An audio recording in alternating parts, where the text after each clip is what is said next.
Hello everyone. So first off, let me apologize for the lateness of this video.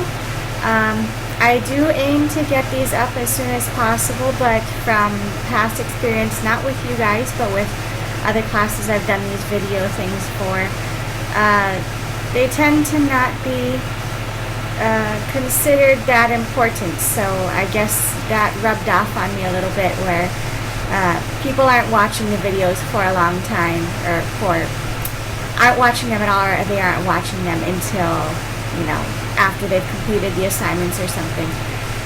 But I will say you all have Derek to thank for giving me some motivation today. And I saw him this morning. I was kind of asked why my video wasn't up yet, so I got that motivational kick in the butt to get this done, albeit a little late, but it's done. All right, so thank you, Derek. Continue to be my motivator, which I need sometimes. So this week 3/4 check-in video, and it's gonna be like our first real video. The first one was a lot of syllabus stuff, how the class is gonna work. This is how this one's going to follow more of the same format you'll see for the rest of the semester's videos.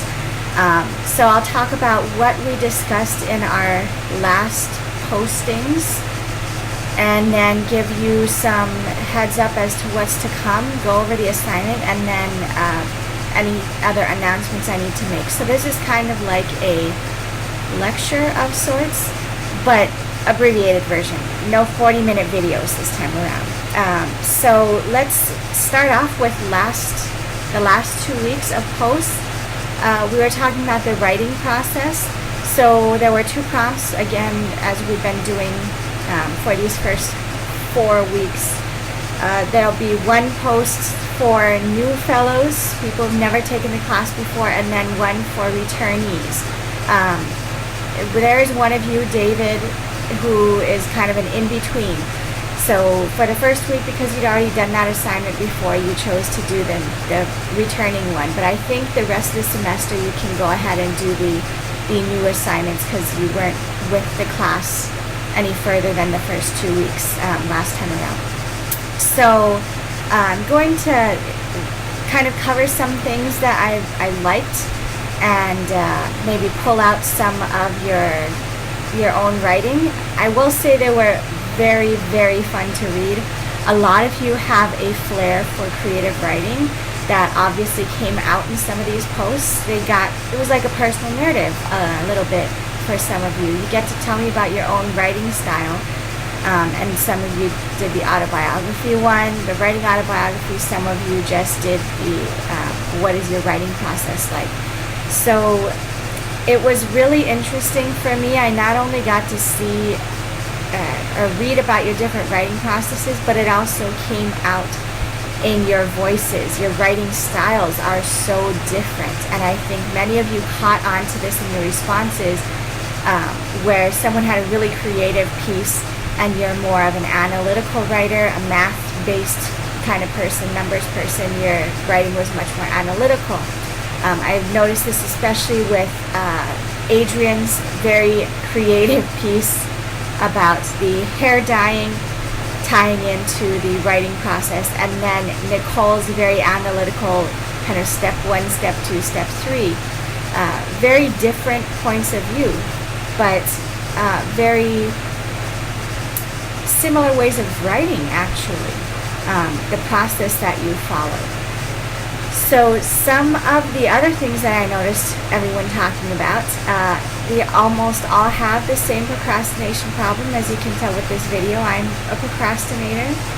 I'm not necessarily proud of it, but I do agree with what some of you were saying about the idea of procrastination often makes for the better work, or better work for you. Just that little bit of pressure really turns on your creative juices and gets things flowing in a way that it wouldn't if you had 5 days to write a paper. So the procrastination thing was a common theme that ran through everyone's papers, and something Adrian said, rushing means I'll have no time to have someone revise or edit what I've written. And for you then, Adrian, is kind of a protective mechanism. There's a better phrase for it, but I can't remember right now. Where you are protecting yourself from something that you are afraid of. So I've not heard of that use of procrastination before. I thought that was quite interesting. Many of you had really good tips, even though you weren't all doing the returning fellows topic. That was create a handout of that can be used to help you in your tutoring sessions. Many of you had the same tips, and there was a lot of stuff going on with these are things that have helped me, and I hope to be able to provide the same help to the students that I work with. So some of those tips were, this was from Dez's post, the idea that, I'll just read it here. Even if I am just writing emails to professors, text to family or to family and friends, a caption for an Instagram post, or a personal journal entry, I will always strive to learn and grow from all aspects of my writing. I really liked this particular sentence because it stresses something that I start off every semester with my 100 students with, is the idea that writing is not just in academics. We write every day for every purpose, and it's not an isolated academic act. So I really thought this was a great way to sum it up, and something you could definitely bring up to students as you're working with them. If they say, I hate writing, you could be like, well, did you write an email? Did you write a Facebook post? And you can be like, did you like writing those? And help them realize that writing is not something they only do in school. It extends to all parts of their life. So if they say they hate writing, then they really just hate communication in general. Another thing that was really interesting is that not only, many of you talked about getting help from family, and a lot of you from significant others. Derek with your girlfriend, I think it was, I want to say it was Des and Nicole. I know you mentioned your boyfriend. People mentioned parents. I had a similar experience in grad school. I used to call my mom up and say, I'm sending you a paper, can you read it? And email her my paper, and we'd go over it on the phone together. So the idea that you will now be fulfilling that role for the students in your English 100 100T classes is quite interesting. So you can use a lot of what you've learned being on the receiving end there to help you shape the kind of feedback that you give, where you can be someone's sounding board, right? Because we don't necessarily go to our boyfriends or girlfriends or parents because we want them to fix the paper for us. Sometimes we want them to just read it and tell us, does this sound okay? Does it sound bad? And maybe give us a focus, right? So that was really interesting. And so being able to pull off of some of that, you can mention that this idea to your students that, hey, look, I get help from people all the time. And what that is going to help with is breaking down that barrier where often freshmen really will feel scared or pressured when going to see a tutor, namely you guys. And so if you can say, look, I've done this kind of stuff all the time. There's no shame in it, first off.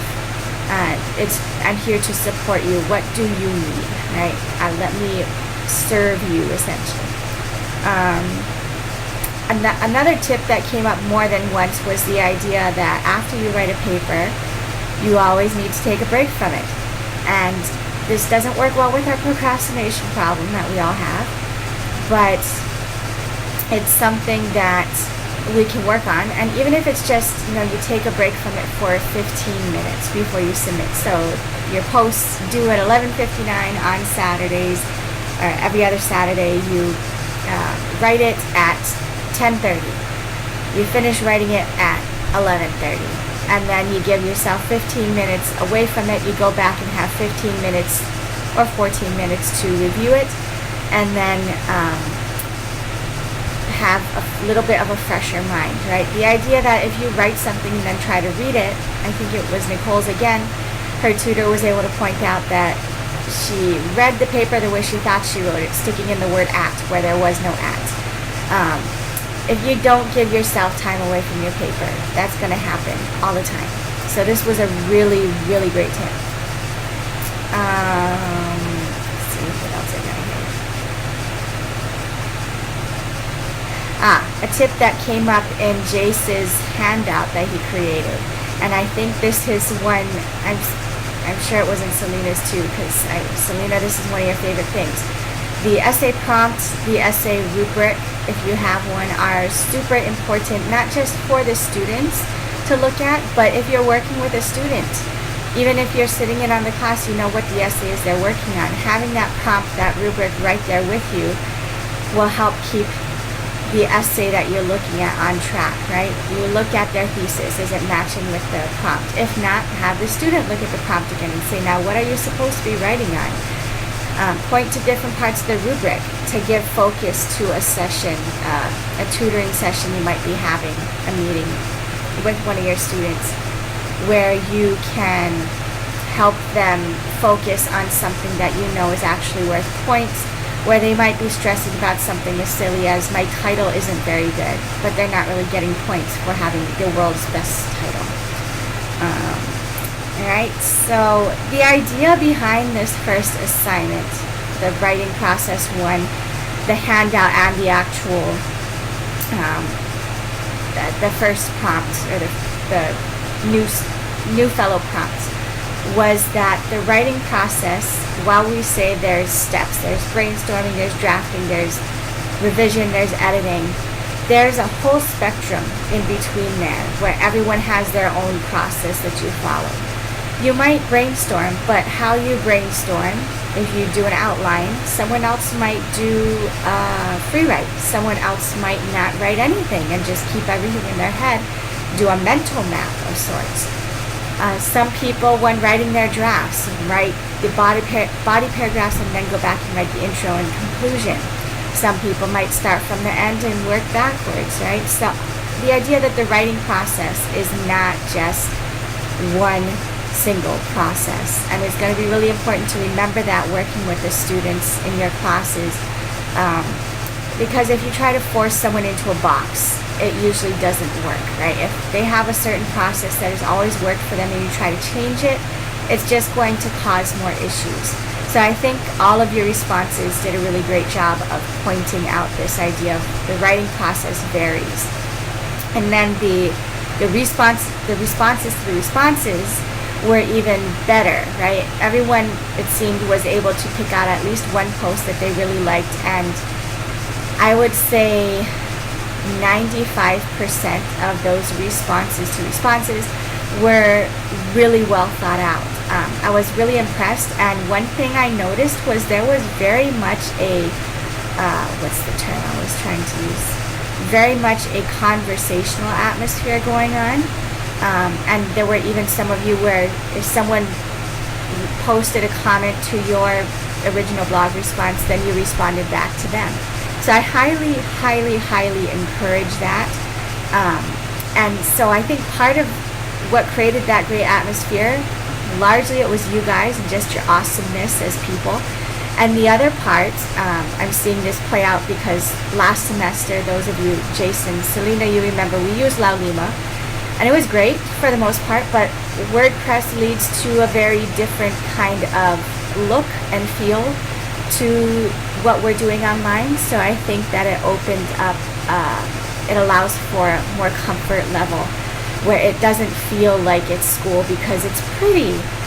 Another thing Derek asked me today was where I'm getting all these crazy pictures for our page, and I just do internet search for whatever theme that week is. So I think this week's, or these next 2 weeks, has the one with the guy with all the hats on his head. So I try to make our page a little more fun, do more than Laulima would have allowed me to do before. So really great job on those responses. And a few comments on your reflections on actually being tutored. It was a real mix of, I really appreciated what the tutor was able to do for me. And then there were some of you that were like, it wasn't quite so helpful, and then there was kind of a mix of people I could sense wanted to say it wasn't that helpful, but chose to be nice. So one thing I will say, these are not getting shared. Our WordPress site is not getting shared with anyone else. Your instructors, Tiara and Amy, don't have access to it. Natalie doesn't have access to it unless they happen to know the web address and go look it up. But everyone has lives. They don't need to go looking up a class they aren't part of. It's not getting shared at the NoEAO Center. So many of you actually mentioned names of your tutors, which is great, but I don't know who they are, and many others might not know who they are except Derek, because he has the insider's knowledge with his girlfriend being our spy there. But don't be afraid to be brutally honest here. I'm not going to go and share these with the tutors at the NoEAO. If I ask you to do anything else that's, tell me about the NoEAO Center, it's not going to be shared with them. So one other thing about the NoEAO too then is the idea behind this class, and I'm bringing this up specifically because of Derek's response about his tutoring experience, which was fairly, this is going to sound bad to say it was fairly negative, but it was, you didn't feel like you got the help you deserved or you went in there looking for. And so part of the point of this class, actually, and this is something we're working on developing, is that once you get through this class, we're hoping many of you will be inspired to actually then go and apply for positions at the NoEAO. You mentioned you've gone through this class, and they are much more likely to consider hiring you if your schedule works with them. I know a couple of you had applied and had schedule conflicts, so you couldn't get hired. But the idea is the NoEAO is an all-subject tutoring center. And I've worked at one of those at another campus before, and they serve the student population, but the issue is that they don't get a lot of subject-specific training. And it's one thing to tutor in history, in math, in science, where it's a lot of memorization of either information or techniques on how to get the answer to something. English is totally different, or writing is totally different. There's a huge element of creativity and individuality that comes into play, and it's much more nuanced than tutoring in the sciences and math and things like that. So the purpose of this program is to fill that gap, to help train writing tutors that will be more effective, that will not have to go and tell a student they're working with that they're not good at grammar stuff. So let me go find someone else to help, right? So you guys are hopefully getting a lot of that in your classes that you're working in. You might be killing two birds with one stone, where you're getting the knowledge of grammar rules of essay writing if you didn't have it already, and the tutor side, how do you teach this to someone else? So that's just a little background on the class and the purpose of it. And I'm going to actually be I have invited the tutor coordinator, Robin Tasaka, to our meetings. She hasn't been able to attend, but I'm hoping at least one this semester she'll be able to come, and she will likely try to recruit you guys. So do keep that in mind if you're interested in tutoring after this class is over. And we'll talk about, after English 316 later on in the semester. So for this week then, we did our introduction with the writing process that you likely covered in your classes, your 100 or 100T already. Now we're going to move on to actual tutoring practices. So we call them best practices. If you look at the schedule for weeks 3 through 4, the picture there says best practices. And that's just a fancy way of saying like pro tips, right? Tips on how to help you be a good tutor. So we are reading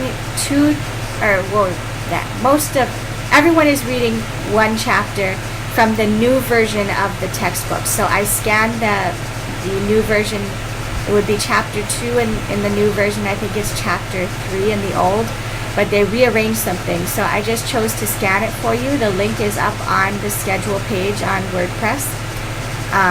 So please make sure you read that one. I have it on the schedule with bold, gigantic capital letters. Do not read 5th edition, read scanned PDF here. So that one is inside the tutoring session. And it's giving you some of the basic best practices. So it has like the four most important things to do when tutoring are to be an active listener, to ask questions, and the other two you'll find in your reading. So everyone is going to read that because it is slightly different for even the returning fellows. There's some new information there. And then the new writing fellows are reading just a few pages in the 5th edition of your text, so the text that you should have, the textbook you should have. 2 sections. One is the many hats tutors wear, hence your picture for the blog post these next 2 weeks, the guy with the hats. And when is a tutor and not a tutor? That's really just a paragraph. But the many hats tutors wear is you'll not be asked to, but students will expect you to fulfill different roles, some of which are fine and some you want to try to avoid, like counselor or psychologist. You don't ever want to be someone's psychologist. It's something we're warned about in teaching in general. If a student comes to a teacher with like a major life crisis, you aren't supposed to try to help them solve their problem. So don't let them do that to you either. But there's many different roles you'll fulfill that come up in different tutoring sessions. So for new fellows, please read those sections. The returning fellows, you've already read those last semester, so I'm not going to ask you to read them again. I am asking you to reread it's a part of the introduction from another tutor handbook called The Tutoring Process, Exploring Paradigms and Practices. You read this before, but like the other ones I've asked you to reread again, they're going to have different meaning this time. And I'm asking you to reread it, not just for the information, but because it plays into your blog post for this week. So the blog posts are going to be due on September 17th at midnight or 11:59, however you're going to think about it, Saturday the 17th of September. So there's 2 topics. The new fellows, you are focusing on those different roles of a writing fellow or a writing tutor. So you're doing your reading so you can get an idea of what those roles might be. And I'm expecting at this point that I know at least me and Amy force the students to do some kind of meeting with you, of meet and greet or an actual tutoring assignment. I think Amy just does the meet and greet. And Tiare I'm not sure about. But I have heard that Jace and Bryson have been having some time with the students, so you can consider that. So I'm asking you to think about, as you start working with students, what roles are you fulfilling? What do you see as your purpose, as the purpose of a writing tutor? And then bring up those different roles. Are there certain ones that you think are more important than others? Ones that you think you should never fulfill? Roles that you shouldn't have to take on? And then personally, what roles have you embodied in any of your interactions with the students? And these don't necessarily have to be official tutoring sessions. They can be just interactions you've had outside of class. You know, you've seen each other in the hallway, you stop and talk and say hi. Or if you have had meetings with them, you can think about those too. Which roles did you naturally find yourself falling into, and which did you have to consciously employ? So I'm asking for a 1 to 2 page equivalent double-spaced response on these questions. Very much the self-reflective kind of stuff again. For the returning writing fellows, after you read that PDF that I posted for you to read again, I want you to reread. So you're reading the whole thing again, then you're rereading specifically the section entitled Tutoring and the Paradigms of Writing Instruction. there's a whole bunch of different tutoring theories that are mentioned there. Usually they're going to be in italics. I think almost every one of them is. There's 2 sections that are part of that: theories in writing instruction and recent innovations in composition theory. So these are both going to have different writing and tutoring theories in them. So I want you to choose one that you want to know more about. Either you know a little bit and you want to know more, you know nothing and you want to know everything. And I want you to do some research on it. So the nice thing about this particular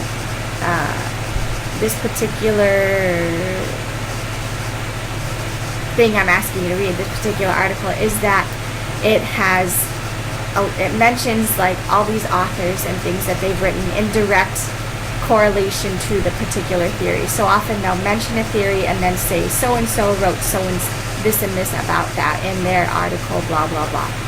So you can look up some of those articles. I would say 1 or 2 at most. Don't go crazy. If you find one and it's like 30 pages long, the one is good. If you find one that's 8-10 pages, I would suggest you find a second one on the same theory. So once you find those articles or articles, tell me about the theory that you chose to look more into. Put it in layman's terms, explain it to us, okay? And then think about what parts of the theory do you agree with?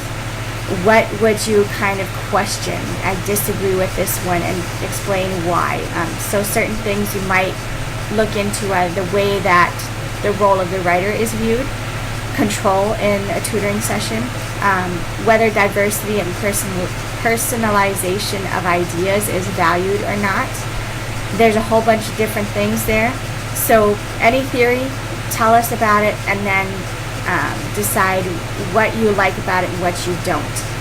And you can even go as far as, I want to employ this in my interactions with students in this in such ways, right? And you two are going to do a 1 to 2 page double-spaced response, equivalent double-spaced response on those questions that I ask and anything else you might want to add. And then with your response, if you could just either post the title and author and title of the article or articles that you look at, or if you have a link, you can put those there. And that would be great. It would allow us to go back and look at these things. So we're spending 4 weeks total on best practices.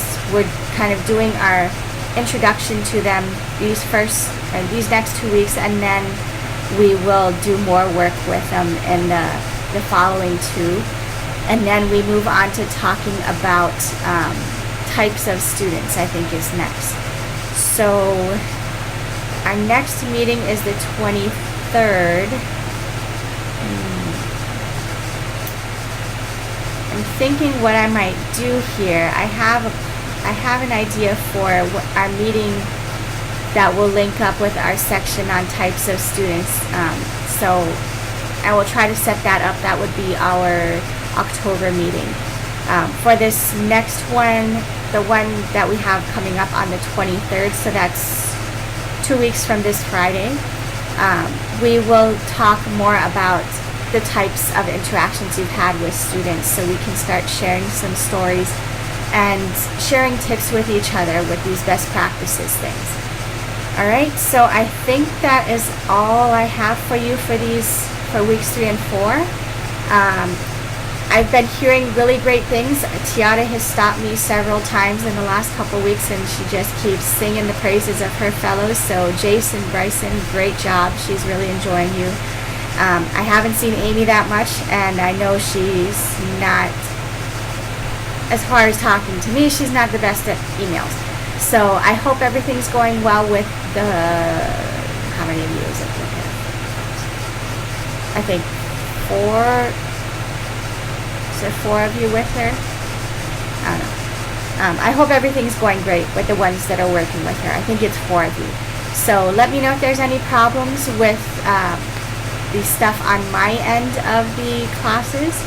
Otherwise, have a great next 2 weeks with your classes and your students, and I really hope that you can start having some of those tutoring experiences with them.